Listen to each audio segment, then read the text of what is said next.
Come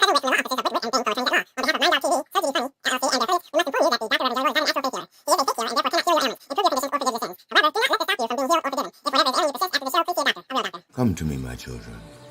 Follow the sound of my voice to receive thy blessings. Unburden yourself. Ow, ow, ow, ow. And welcome to the Church of Last Resort with the Dr. Reverend Jelly Roll.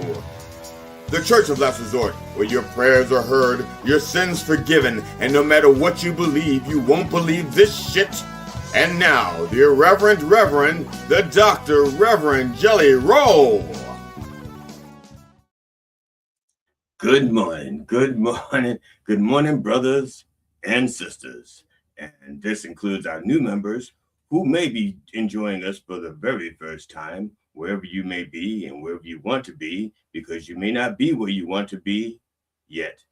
There you are. Welcome to my humble office, where it is Sunday,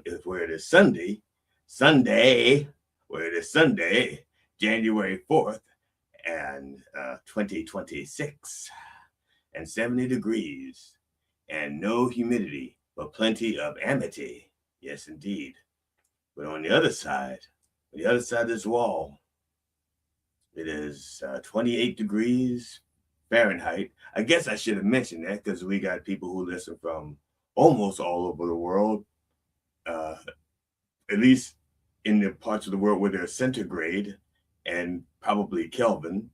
So it's 28 degrees Fahrenheit with a 0% chance of rain, and it is overcast.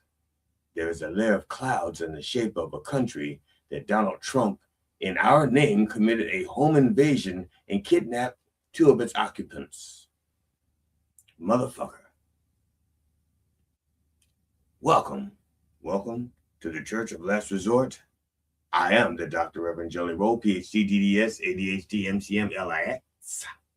People have also called me the Racy Reverend, the Pervert Pastor, the Vile Vulgar Vicar of Vice, the Sexy Shepherd, the Missionary Man, the Minister of Mischief, the Wicked, the Wicked Witness, the Dirty Deacon of Doggy Style, the Moral Dilemma, the Frisky Friar, the Ass Man Abbot, the Collared Colored Cleric, the Booty Banging Brother, the Handsy High Priest, Father Fistness, the Wicked I Like to Watch Witness, the Holy Ho, the Divine Dominating Dominee, the Depraved Preacher, the Tickle Me Theologian, the Minister of Making Love, the Clergy of Cunning Conversation while eating that pussy and that nasty N-word.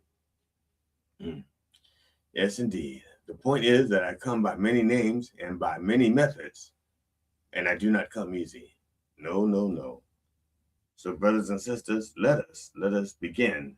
As always, in the name of George Carlin, Robin Williams, and Richard Pryor, can I get a fuck yeah? Fuck yeah! Yes, indeed.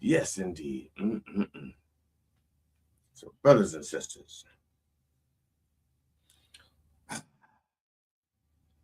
it is time for our opening prayers. What's that side for? That side is because I was going to say something different, and I decided not to say it, but something had to come out. And so it was a sigh. That happens. Maybe I'll talk about that a little bit later with you, or what a sigh means. But we'll get to that. It's time for our opening prayers, sponsored by Tantally. If you need an opening, Tantally has your opening needs. If you or someone you know is in need of a prayer by me, the Dr. Reverend Jelly Roll, please send your request for a prayer, a healing, forgiveness, or any such request to me at drreverendjellyroll@gmail.com. That's drreverendjellyrolle@gmail.com. Just like it's scrolling across the bottom there. You see it scrolling across the bottom? Yes, that's how you write it, just like it's scrolling across the bottom. Yes, indeed.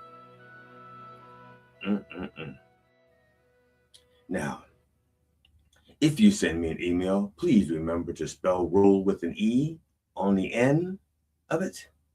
Otherwise, another jelly roll without an E, and that E stands for ethics, okay? Somebody goes, why do you have an E on the end of your name? Nobody else does. Maybe somebody else does, but my E stands for ethics. I have them. I have the ethics. ethics. And so that's why I can put the E on the end of the roll, because I have the ethics. Not everybody has the ethics, so they cannot put the E there. And they'll be just call themselves a jelly roll. And guess what? They don't give a shit about your prayers. They don't give a shit about your requests. They don't give a shit about your healing. But I do. And I like to say shit also. All right. So please remember to put an E on the end of that roll. Just like, who's that? Oh, Filter Parts, which sent me an email reminding me that it's time to change the filter in my furnace. It's like, hey, dude, we're ahead of you. I do it every 3 months. I buy this shit in bulk. You know, I buy them in bulk and I change my filters every 3 months. Now, see, some people go like, why the extra work? I'll tell you why the extra work. Because everything breaks. Everything breaks. But not everything breaks when you want it to break or when you can afford it to break. See, that's the thing. It's not that we get surprised that things break, but we really hate it when things break and we can't afford to fix it. Okay? So if you can make it so that things don't break or they last longer between breakages, do it. Okay? And that goes for everything. Like I'm talking about changing the filter in my furnace because, I do that. I don't need a reminder. I do that because I don't want my furnace to go up. Well, I'm not saying furnace. I don't have a furnace. I have an air handler. Oh, I used to have a furnace, but now I got an air handler. Oh. So you change that filter so air runs smoothly through it and it doesn't have to strain and work too hard and get like an asthmatic cross-country runner. No, so you do that. You take care of shit. Take care of your business before your business costs you a lot of business. That's what I'm talking about. So now for our disclaimer. While all prayers are heard, not all prayers are answered when we want them to be. Some loopholes and restrictions may apply.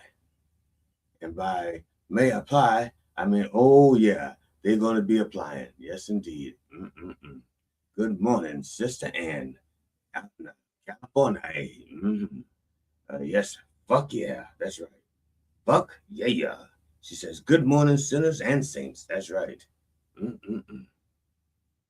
Because all are welcomed here. All are welcome. Almost all. I haven't refused anybody, but doesn't mean everybody's welcome. But I'm not going to go there. I'm not going to go there. Okay? Because I want to finish my legal responsibility. Okay? Like I said, some loopholes and restrictions may apply. And by may apply, I mean all 12 months, not just May. So please bow your head unless you are driving your car or your significant other. And if that is the case, just close your eyes. But before you close your eyes, make sure that Jesus has grabbed the wheel first. We have had a few incidences where people have closed their eyes before Jesus grabbed the wheel, and we had the proverbial, yes. And sometimes we write about them when it happens in the obituaries. So remember, brothers and sisters, please make sure that someone has that wheel before you close your eyes. But once you do, let Jesus do the driving while we pray. Yes, indeed. Dear Lord, please bless Sister Brigitte Bardot. Brigitte Bardot made a name for herself in both French cinema and animal rights activism. The late and God Created Woman star of the 1956 original version died weeks after she was hospitalized for an undisclosed procedure. She was 91. So now not only are there undisclosed disease, but there's also undisclosed procedure. Oh my God, undisclosed is getting out of hand. It's getting way, way, way out of hand. At the height of a cinema career that spanned more than 24 films, including The Parisian, 1957, Contempt, 1963, and 4 marriages, Bardot came to symbolize a nation bursting out of bourgeoisie respectability. That's right, bourgeoisie. I don't get to use that word very often. Bourgeoisie respectability. That's right. Her tousled blonde hair, voluptuous figure, 35, 23, 35, I think. I had to. Don't ask me. Look, I used to be a savant, an hourglass savant. Okay. Voluptuous figure and pouty irreverence made her one of France's best-known stars, even as she struggled with depression. Her depression was because she felt bad for all those young boys who went blind because they could not stop wasting their love on a pillow, 1962. Bardot's second career as an animal rights activist was equally sensational. She traveled to the Arctic to blow the whistle on the slaughter of baby seals. And when she danced, it looked like 2 baby seals wrestling in a bikini. Yes, indeed. Bardot told the Associated Press on her 73rd birthday in 2007, quote, "Man is an insatiable predator and a ravishing, I might add, a ravishing idiot," 1964. Quote, "I don't care about my past glory. That means nothing in the face of an animal that suffers, since it has no power, no words to defend itself," close quote. Rest in peace, Brigitte. You stood for animal rights and drew the animal right out of men. Yes, indeed. Can I get a naughty girl? 1956. Dear Lord, please bless Sister Melanie Watson. Sister Melanie Watson, Different Strokes actress, died after being hospitalized for bleeding. She was 57. Now, it does not say what type of bleeding. And at 57, I don't think it was menstrual. So I ruled that one out. The actress was born with osteogenesis imperfecta, also known as brittle bone disease. Her brother Robert told TMZ that, quote, "doctors did their best to help her," close quote. But she was, quote, "fortunate to live as long as she did with her condition," close quote. That condition being a child actress. That's right. Watson Bernhardt. That doesn't sound right. Watson Bernhardt used a wheelchair. You know something? I cut and pasted that, and I'm just going to say Watson. Watson used a wheelchair, and her role opposite Gary Coleman's Arnold Jackson as his optimistic friend Kathy Gordon on the 1970s and 80s sitcom provided genuine disability representation to television. She starred on Different Strokes for 4 episodes between 1981 and 1984. Now, according to IndieWire, the role was written specifically for her. In one episode, the pair's parents convinced Arnold that he should encourage Kathy to walk with crutches, despite the character, Kathy, not wanting to. It also happens that Watson did not want to do the scene. Yeah, right, here we go. Watson did not want to do the scene because she had fallen before trying to use crutches. So is fear of falling a crutch also? She said her mother told her to just do the scene, and though she did it, it disillusioned her from acting. She said, but she added, quote, "I didn't realize what a gift it was to be the first one out there," close quote, as a disabled person playing a disabled character. Quote, "If I had to do it all over again, I would have stayed in the business," close quote. Well, rest in peace, Melanie. Hindsight is 2020, but if you looked back, you could have broken your neck. Can I get a ramp to heaven? Couldn't because the stairway just won't work. Dear Lord, please bless Brother John Mulrooney. John Mulrooney was found dead inside his home in Coxsackie, New York. That's right, Coxsackie. I think that's Native American for testicle, right? A Coxsackie, which is slightly different from a Hackensacky, but Coxsackie, New York. He was 67. Reports say that he died suddenly, though an official cause of death has not been revealed. There will be a cause of death reveal party as soon as arrangements are made. It's like, well, look at that. Stroke. Oh, here we go. Oh. So it's going to be, they're going to have a cause of death reveal party, and we're all invited. Throughout his career, Mulrooney performed on Comedy Tonight, The Late Show, Comic Strip Live, and other stand-up specials via HBO, Showtime, A&E, and Comedy Central. I don't know who this quote is from. I'll find out at the end. Quote, John also proudly performed multiple times for U.S. service members overseas, participating in USO tours throughout the Middle East. Close quote. That's in his obituary. Okay, got it. Quote, those performances were among his proudest moments, allowing him to give back to the men and women serving far from home and to bring moments of laughter and relief in challenging environments. Yeah, as if doing open mics for 20 comics and 4 audience members wasn't a challenging enough environment. Okay. Mulrooney, who also co-hosted several popular morning radio shows across New York and Ohio, found a second career in law enforcement. He worked as a police officer from 2010 to 2024.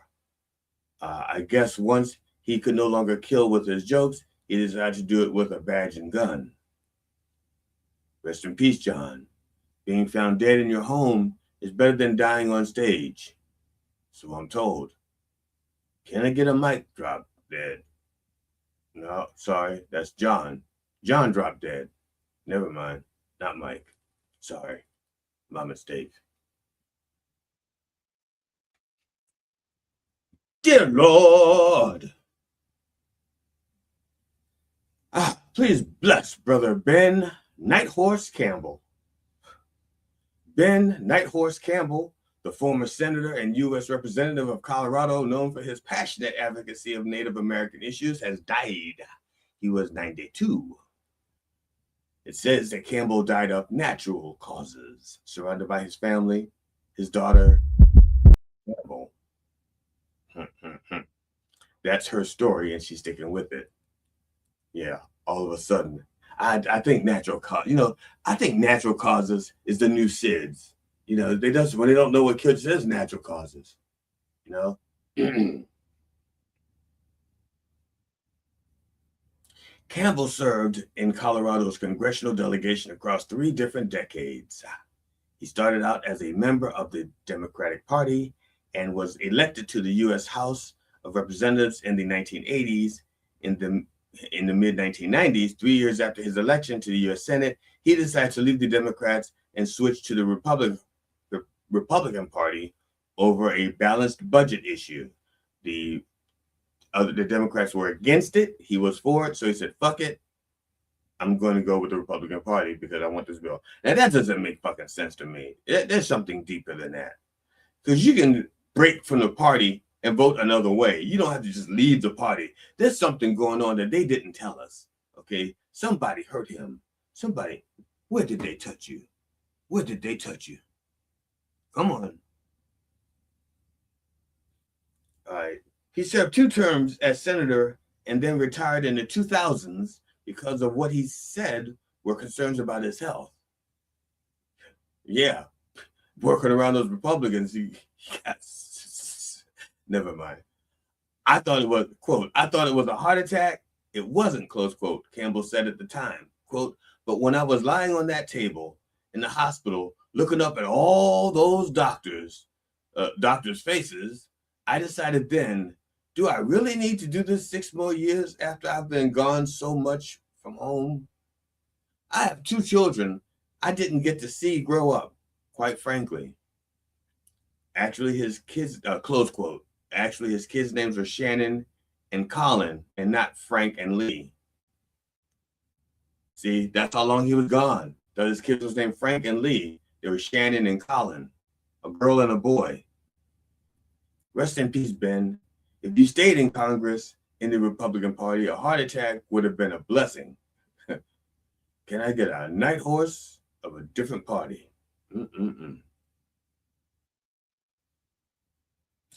Good morning, our Twitter. Is that a Twitch bot? My God, I'm used to having a kickbox, but that's a Twitter bot. Welcome, Twitter bot. Not Twitter, Twitch. Welcome, Twitch bot. Dear Lord, please bless Brother Richard Smallwood. Okay, I don't know. Never saw him. Richard Smallwood, a gospel singer and recording artist nominated 8 times for Grammy Awards, has died. He was 77. Smallwood died of complications of kidney failure at a rehabilitation and nursing center in Sandy Spring, and also of embarrassment for Smallwood. To be honest, it says kidney complications of kidney failure. And I think that we have made kidney failure way more complicated than it needs to be. I think we can simplify kidney failure so nobody has to die from the complications. But that's just my humble opinion. I'm not a doctor or that kind of doctor.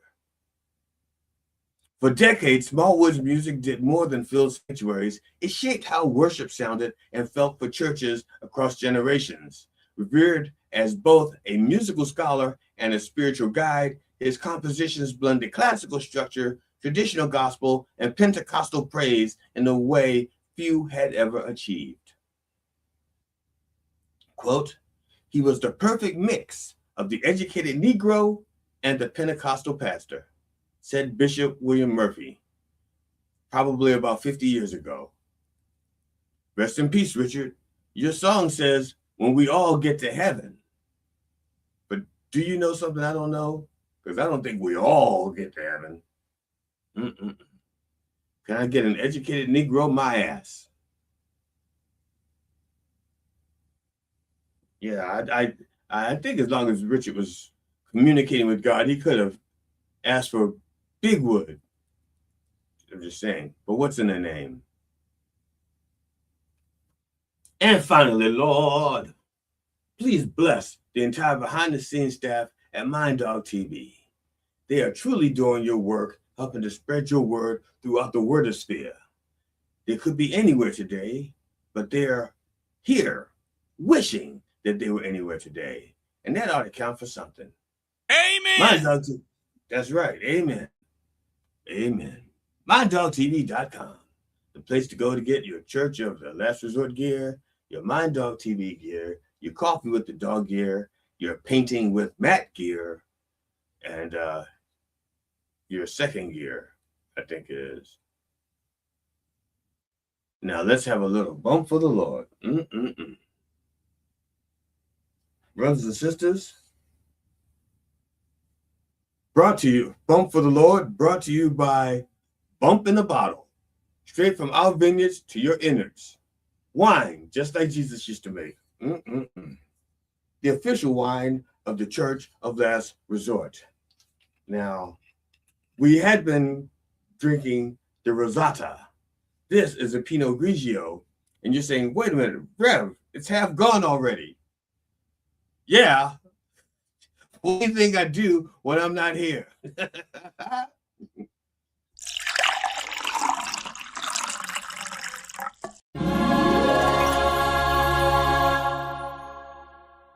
Man, Pinot Grigio, just like Jesus used to make. Oh, Lord.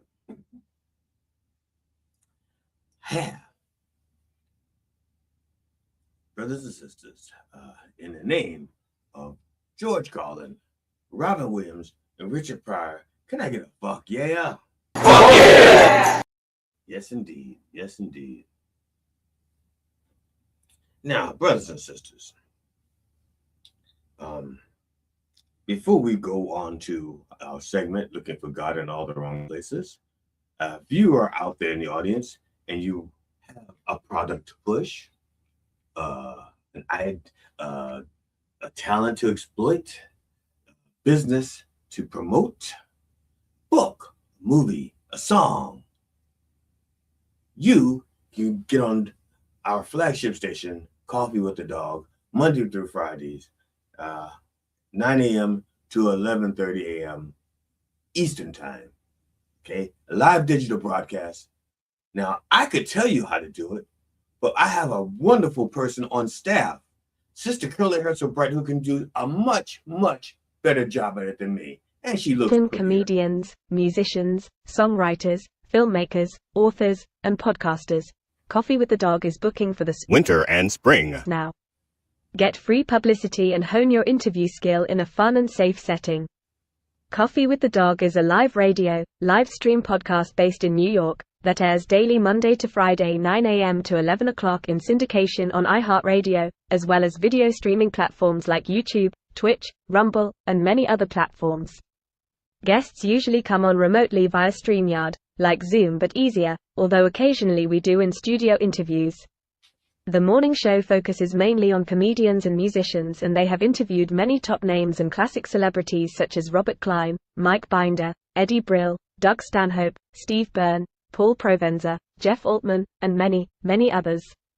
For booking, go to minddogtv.com/booking. Thank you, Sister Curly Hair So Bright. She is such a wonderful addition to our family. Keep saying addition, because I don't think she was here in the very, very, very, very beginning. She probably didn't show up for like maybe a week or two in. I can't remember. But it seems like she's always been there, and she's always been here, okay? She'll never die. She'll always be here. Yeah, boy. Let me tell you. Okay, sorry. Today, in Looking for God in All the Wrong Places, we're going to look at a song by a group called Depeche Mode. I have to pause when I said it because there's a song out there. I can't remember the band, but in the band name, they make fun of Depeche Mode, and they call them Depeche Commode. And I keep wanting to say that, even though it's just funny to me, Depeche Commode. But I actually like Depeche Mode. The song is called Personal Jesus. Okay, 1989 is when it was released, I believe. Now, of course, I don't want to get a copyright strike, but for people who are not familiar with the song Personal Jesus, it's like boom, doom, da, doom, doom, da, doom, doom, da, doom, doom, da, doom, doom, da, doom, doom, da, doom, doom, da, doom, your own doom, personal Jesus, doom, da, doom, doom, da, doom, like that. And I don't think that's going to get us a copyright strike because that was bad enough rendition. They don't even Depeche Mode could be listening to that and go like, I don't know that song. If we were playing Name That Tune, they'd be like, name that tune. How about name a doctor to treat that man in that suit? So now the song itself, okay, there's not a lot of lyrics in it, okay, because it's like 3-minute song, but a lot of repetition. So I'm only going to break down 4 verses that they sing like 4 times each, but I have pictures for you, which I don't usually have. The song is centered on a telephone hotline people call in order to get personalized religious advice. Okay, that's the way it's written. That's the background of it. Like the setting. If it were a video, there'd be like people standing by the phone, getting personalized religious advice. And like, in other words, giving them access to their own personal Jesus. They call up and say, I want my personal Jesus. All right. Now the writing of the track was inspired by the excessive admiration Priscilla Presley had for her famous husband, Elmo, Elvira, Elrod, El Shaddai, El Toro. Some guy's last name is Presley, though, because they got married. Her last name is Presley. Elvis Presley, that's right. He explained, not Elvis, but the author of the song explained, it's a song about being a Jesus for somebody else, right? It's a song about being a Jesus for somebody else, someone to give you hope and care. It's about how Elvis Presley was her man and her mentor, and how often that happens in love relationships. How everybody's heart is like a God in some way, and that's not a very balanced view of someone, is it? Close quote. In other words, Depeche Mode's Martin Gore, who wrote the song, expanded on this idea by concluding that anyone can serve as a godlike role model to someone who is in love with them. Okay, and that's what their personal Jesus is. But it goes a little bit deeper. All right. The first line, the opening line. Reach out and touch faith. Okay. Doom, doom, doom. That's how it starts out. You know, before the music goes, reach out and touch faith. Now, reach out and touch faith. Okay. Now, some people automatically think, well, there was a dancer at the club. And if you reach out and you touch faith, the bouncer's going to beat your ass because you're not supposed to touch the dancers. And that's totally different. That's not what we're talking about. Not in this song. Maybe in another song, we'll touch about getting your hand smacked when you go to reach out to touch the dancers. You're not supposed to do that. I don't think in any state, especially a state of inebriation, dancers gotta feel safe. Okay, so reach out and touch faith is a parody of an old slogan used by an old company, used by AT&T at the time. Now they're just ATT, right? Is it ATT? Well, at any rate, AT&T, a telecommunications company, and their commercial used to say, reach out and touch someone. They were trying to promote you spending money on long distance, okay? Yeah, reach out and touch someone. So in this case, Gore says, reach out and touch faith. Okay? Now, after that, the verses begin. Your own personal Jesus. Someone to hear your prayers. Someone who cares. Your own personal Jesus. Someone to hear your prayers. Someone who's there. See, now that's why I say this is a little bit deeper, even though it's just your own personal Jesus. And that's because when even though he's explained why it was inspired by Priscilla's admiration of Elvis, she didn't actually pray to Elvis. See, so we're getting to the other Jesus, not the Elvis, not the king of whatever he was, the king of peanut butter sandwiches, peanut butter, banana, and bacon, I think. I can't remember. No, not that king. He's talking about the other king. King of the Judeans. So they say. So, your own personal Jesus. See, I like that concept. I like the concept of your own personal Jesus. When I hear it, I think of all the ways Jesus has been twisted and contorted to meet one's own demands. And it happens a lot. It happens in politics. It happens in religions, and all these offshoots of all these things, because people abandon the word of Jesus and what Jesus actually stood for, and they say, I want to own slaves. Can I find some place where I can take Jesus's words and say slavery is okay? All right. I want to have 9 wives, and he better not say shit about it. Can I find some place in there where Jesus would say it's okay? And they redefine the Jesus. But it's not just the words, and it's not just the deeds. It's also the images. check this out. I put together a little montage here. I'll put right there. These are just some of the ways that the Jesus has been portrayed, okay? And they're not all the same. It's been personalized for the artists, all right? Now, I got all these from the internet, all right? This one here, I call Jesus 1 in no particular order, okay? I don't have a favorite. Actually, I do have a favorite, but it's not in any of these slides because I didn't want to. I couldn't find it. I know it's in my collection. I just couldn't find it. But these were all in the same envelope. So this, actually, that other image is actually just me wearing a thorn of crowns. That's all. So talk about your personal Jesus. So maybe that's why I can't find it. It's like I said, I did it on a goof, not to be taken seriously. It was a meme. And I never even posted the meme because when I looked at it, the thorns, it just didn't bring the brown out in my eyes. You just couldn't see the twinkle. So this is Jesus 1. And I don't know this is some place he's walking. I'm assuming Jerusalem or near there. I don't know.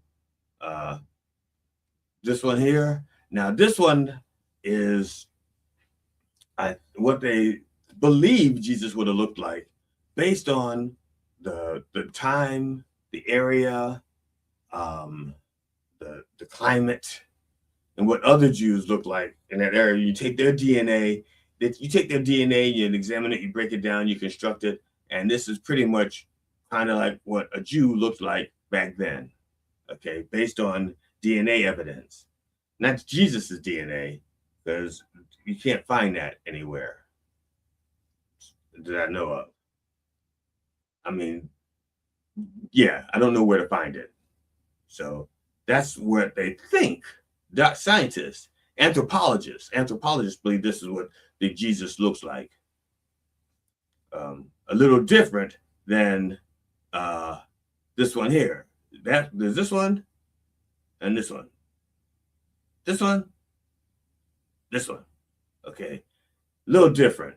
The next Jesus, look at that. Look at that Jesus there. Now, another rendition, but this is what their Jesus looks like to them. Okay. As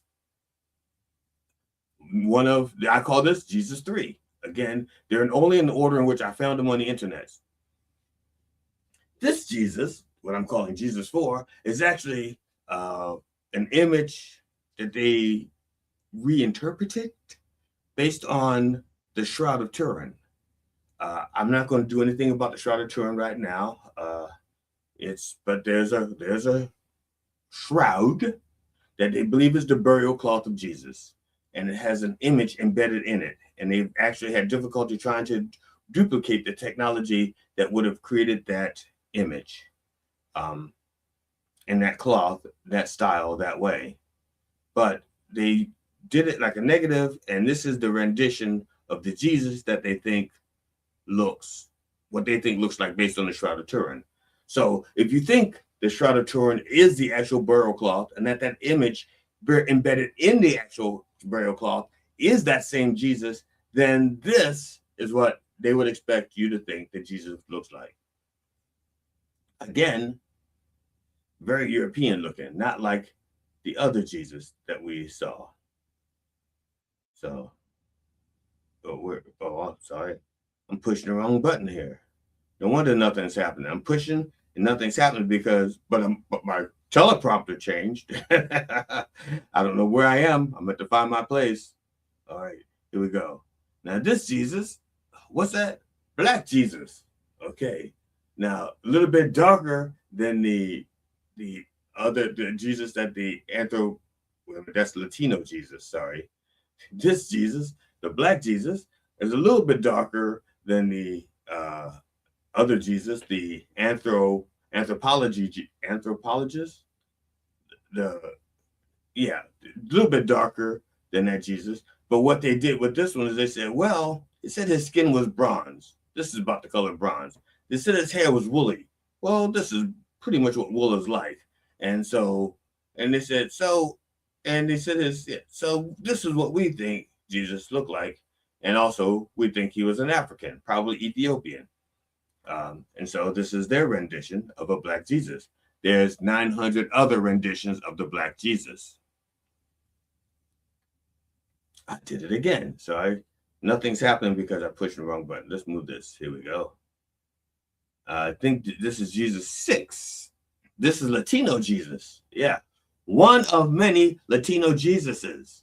That's right. Because in Latin America, they personalize the Jesus, and he has a little flair, a little flamingo in him, a little mambo.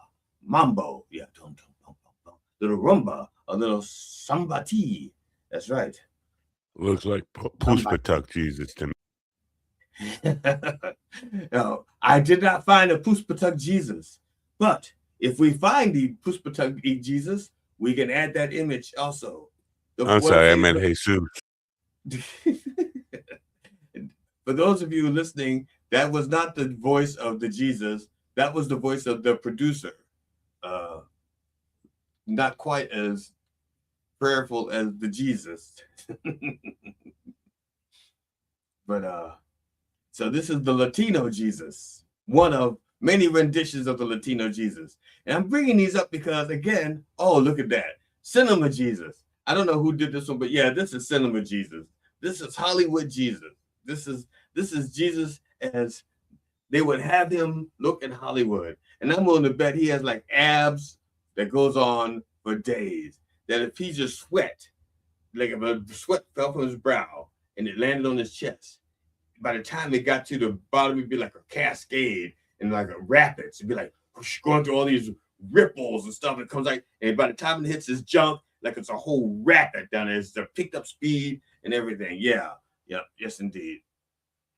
And then at the down there, he probably has like a couple of beavers building a dam. That's what I'm talking. That's how ripped he is, right? The Hollywood Jesus. Yes, indeed.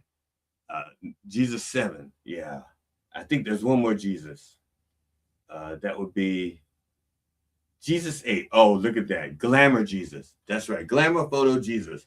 When they said, Jesus, we're getting your picture taken. He says, oh, okay. And he shows up looking like the other Jesus. He shows up looking like this Jesus. No, like that. Yeah. He shows up looking like that Jesus. And they said, no. Give us a few minutes in makeup. We're going to put you in makeup. And it's okay. And they put him in makeup. And then he comes out looking like that. Glamour Jesus. And that's the picture that he puts on the postcards that he sends out to his family for his birthday in March. So I just wanted to share that with you. Yeah. So when they say personal Jesus, I'm thinking of all of these other Jesuses that people have created so that this is the Jesus that they feel comfortable with. And that's what I think of for personal Jesus, a Jesus that you feel comfortable with. Is he a forgiving Jesus? Is he vengeful? Does he help the poor? Or does he like really help the rich? It's not, when it says personal Jesus, like what Jesus do you feel comfortable with? Okay, and it says someone who cares, someone who's there. All right. Now,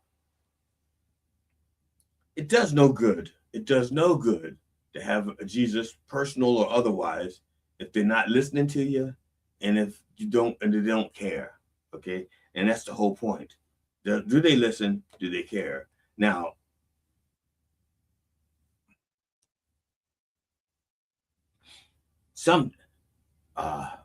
of course,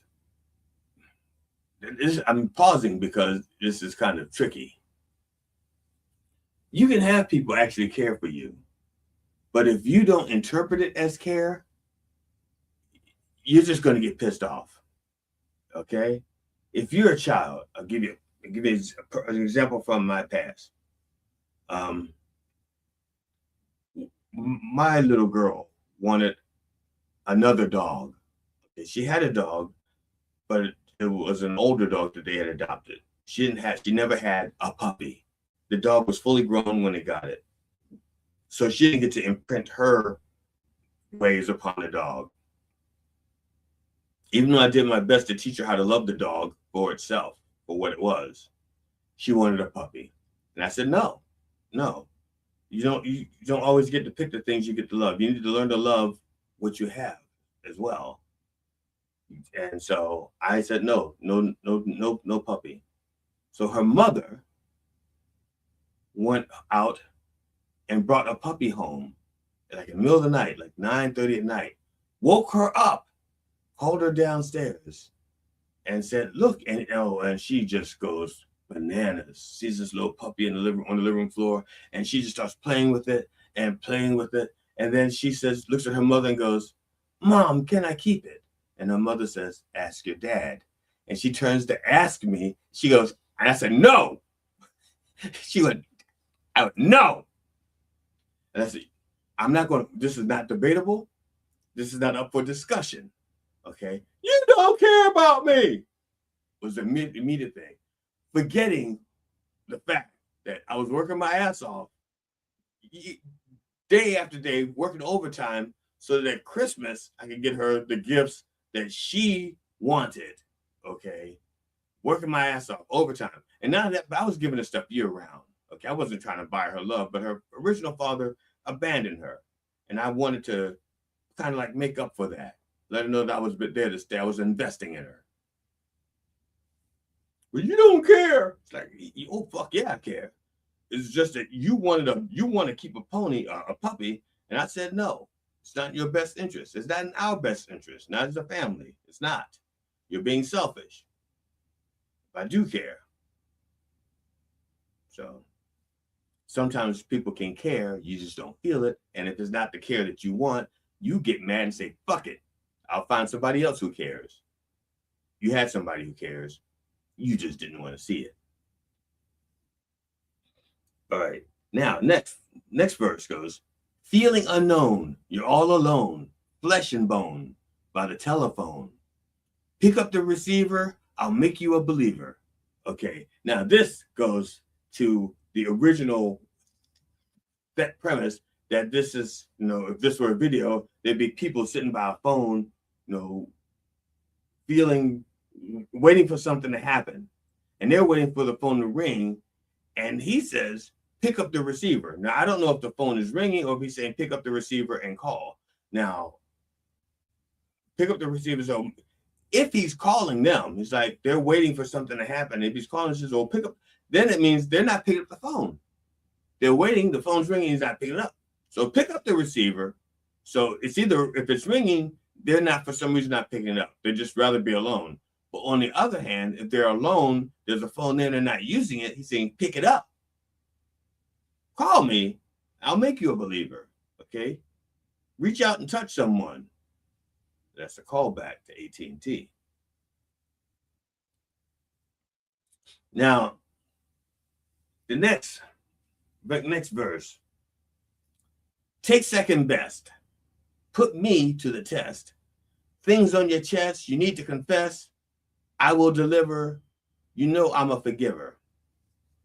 I still have trouble with that first line. Take second best. I don't know what that means. Honestly, I don't know. I don't know if take second best means you could have the real Jesus, or you could settle for your personal Jesus. You could have the real Jesus or the personal Jesus, whoever or whatever that may be. That's what I'm thinking. Second best means that you have an option that's something better. Now, I would not. And now, if second best is Jesus, then the only thing better than Jesus would be like God, right? So, but I don't think that's what they're saying. It says take second best. It's like you can have a personal Jesus, but it's not me. Because the next line says, put me to the test. Okay? It's like you've had second best. Now put me to the test. Try me. Okay? Now here's the funny thing about this. Most people of faith, a big taboo is testing God or Jesus or Buddha or whoever the God is. Whatever faith you're in, the big taboo is almost always testing. Okay? Like that thing where people do like, well, if there's a God, may strike me down right here. Okay. Now the funny thing is, first of all, God's got a little bit better things to do than just go around striking individuals like that. Second of all, might hit an innocent bystander. Did that too often in the past, with the flood. So, but if you believe in that. So it says, take second best, put me to the test. Things on your chest you need to confess. I will deliver. I'm a forgiver. So tell me about those bad things. I'll forgive you. I will. Okay? But you got to call me. I'm not calling you to forgive you. You got to call me. Put me to the test. Reach out to me. I'm not going to call you so that I can be tested. Unless you're a doctor, and we're talking about that little night that I had in Shambhala, where, who knows? I didn't know that all 72 of them were not virgins. Didn't know. Reach out and touch faith. Okay. And it says that a lot. And now we're back to, it's gone through all of the original verses once. Now we're back to the repeating stuff. Reach out and touch faith. It says that 2 times. And it goes back to your own personal Jesus. Someone to hear your prayers, someone who cares. So either they, and this happens in music, in the arts. Person has 30 seconds or 30, maybe a minute worth of lyrics, and they don't have anything else to add to it. Okay, in Paul Simon's case, when we looked at Bridge Over Troubled Water, he had 2 verses, and they thought it was too short, so he added a 3rd verse. That 3rd verse did not sound like the other 2 verses. Did not have the same approach, did not have the same angle, did not have the same feel, did not have the same anything. You could tell it was just placed there as a space filler. Gore says, I'm not doing that. I'm just going to repeat the verses because this is all I want to say about it. This is it. I have nothing more to say, nothing more to add to it. They said, but it's too short. He said, well, fuck it. Repeat it. Okay? 2 approaches. One is you say, I'm going to keep adding stuff for time, and it's may not fit. Or it's like, nope, I was inspired to write it. This is what it is. Just repeat it. You get away with that in music. I could not get away with that on my resume. If I was writing a resume and I had they say a resume should really say a page, and I only have like a 1/4 page. And they're like, that's too short for a resume. They said, but this is all I've done. I've only been at these 2 jobs. I've been at this one job for 35 years. Okay, now I'm looking for another job. That's it. And they go, well, you need more. He says, okay, you can add more stuff, stretch it out, or you can just say, fuck it, repeat it. He decided to repeat it. That's garbage. Yeah, it's garbage, but it's true. You can't do that with a resume. That's what I'm saying. You can't do that on a resume. You can't repeat. You got to fill it out. Okay. And it goes on, it says, like I said, I'm not going to repeat everything that is done. We've already been through this. If I repeat it, don't have a new interpretation because look, it's a new line. You got a new interpretation. Nope, same thing.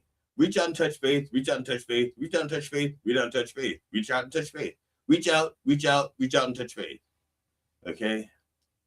If you don't know what that means by now, then go back, rewind for a couple of minutes, and you'll find it right there. So that's what I got for you for that song. I just wanted to do that one because I happen to actually like that particular song, and it gave me a chance to show my images of the Jesuses that I had that I found on the internet.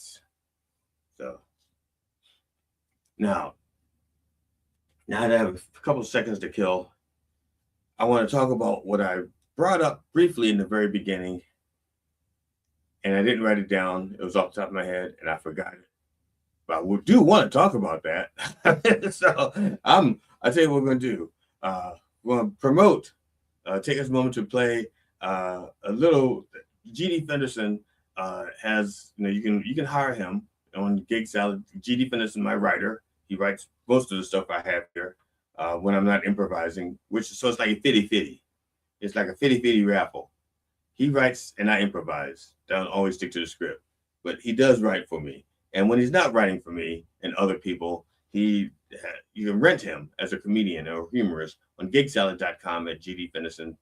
Gigsalad.com and GD Fenderson. And here's a little commercial. Against the death penalty. Unless, like my idea is that if a person commits a white collar crime, they rob elderly people of their money, they steal life savings. I think those people, the first option is the death penalty. And if they can give the money back, then they can get down to 20 years. But they're going to at least do 10 years because they had no fucking business stealing money from people who have no chance of getting it back. Okay? When you committed a crime that altered someone's life irrevocably, death penalty, right off the bat. That's where you start. You don't negotiate up. You say, this is it. Okay? You're a rapist, death penalty. Now, if you can make the person whole and they agree, then we take the death penalty off the table. Okay? That's it. Now, Carol, the thing about the death penalty is, you hurt an animal? What did you do to that puppy? Oh no, death penalty. No. You hurt a kitten? Oh no, death penalty. You hurt a child? Oh no, death penalty. Murdered 7 or 8 people. What kind of people? I mean, were they good people? Bad people? How did they vote last election? 5 years. There we go. Thank you. Now, I think I remember what I was going to talk about earlier. I think I could be wrong.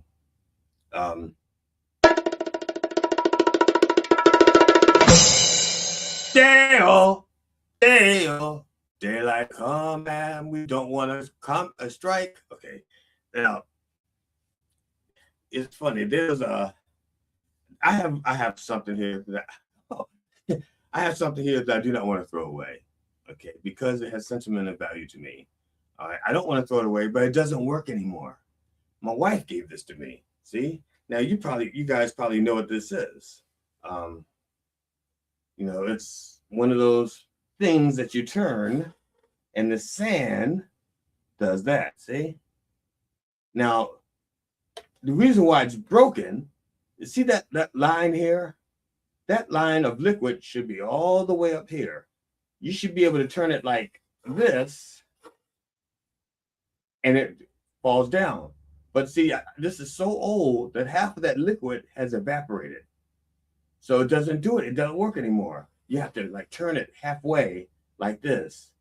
And then once that falls, you have to do this. See? It doesn't do what it's supposed to do anymore. Now, I won't throw it away. Now, sometimes some people give you things and you need to let go because they're no longer doing the thing that you want it to do. But sometimes you can fix it. You have to know the difference. My wife brought this mug back from Budapest. Okay? But when she brought it back, it was broken. By the time she got it home, it was broken. And she had spent a good chunk of change on it. Fuck yeah, 15 euros on this damn thing. Okay? I don't know what a euro is, but she spent 15 of them on this. Okay? It was broken when she got home. And I said, I can fix it. And she said, what are you going to do with it? You can't drink out of it. So I bought a cactus. I put dirt and rock in it. And now I have this little reminder on my desk of my wife when she left me for 2 weeks to go to Budapest. All right. So the point is, this I could fix. So it still has a purpose. The plant still grows. This does not do what it's supposed to do, which is look relaxing and create new scenes. But I won't throw it away because sentimental value. I'm going to do something as an example, all of you. I am going to throw this away.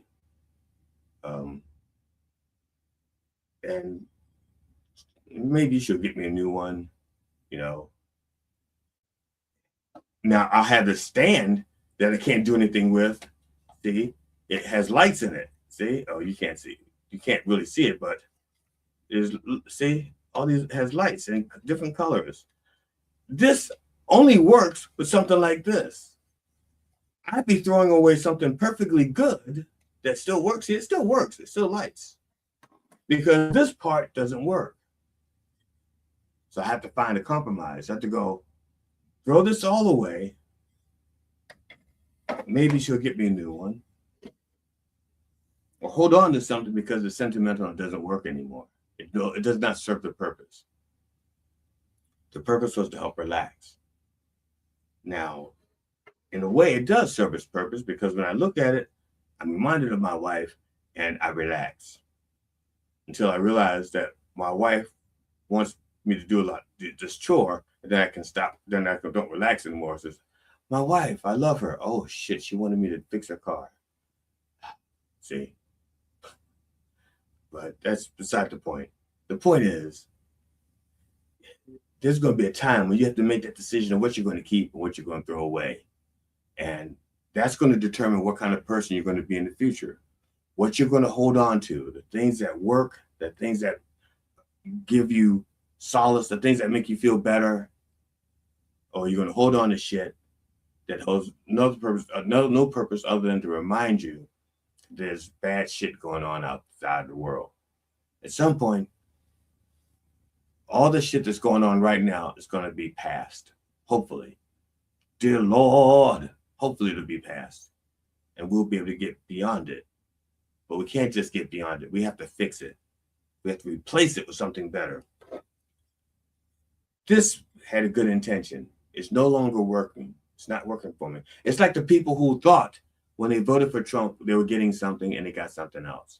I'm not equating this to Trump because this actually is pleasant. Okay.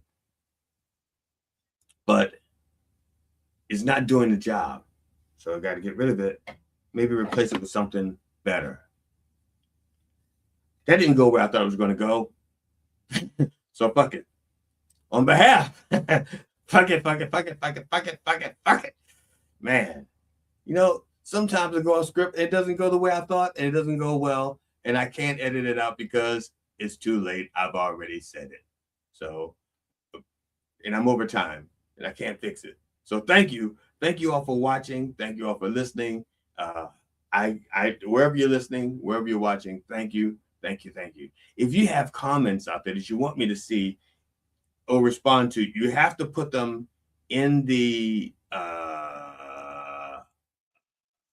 bless you, and you have a blessed day too. Now, if you have comments that you want me to see, good or bad, I don't care because I don't judge. The only place I can really see them is here on the UB2B page. I can't see them. Well, I may see the kickbots. If I don't see the Facebook comments, I don't see the radio comments. I basically see, I think, YouTube, Twitch, and Kick. That's all I can see, and that's all I can respond to. Wherever in the world, I don't know how many programs. I don't know how. I don't know. Sometimes don't care. Don't know everywhere we are, but I can't. If you want to reach out to me and want me to respond, that's how to do it. And email. And you got my emails right there, scrolling across the bottom. So I want to thank you, those of you who have subscribed to my fledgling YouTube channel, Dr. Reverend Jelly Roll. It's the same on Facebook. Thank you. Bless you. And I also invite you to go to gigsalad.com and check out GD Fenderson the next time you need to hire a comedian for a private event or a public event that you want to keep private. On behalf of the Church of Last Resort and the entire Roll family, my wife Amona, my kids Cinnamon and Jelly Jr., our cat Tootsie, and our dog Stop Dropping, I wish you safe travels, and I hope you will join us next week at 9 a.m. Eastern Orthodox Time on minddogtv.com and everywhere that our word is heard. In the name of George Carlin, Robin Williams, and Richard Pryor, can I get a fuck yeah? Fuck yeah!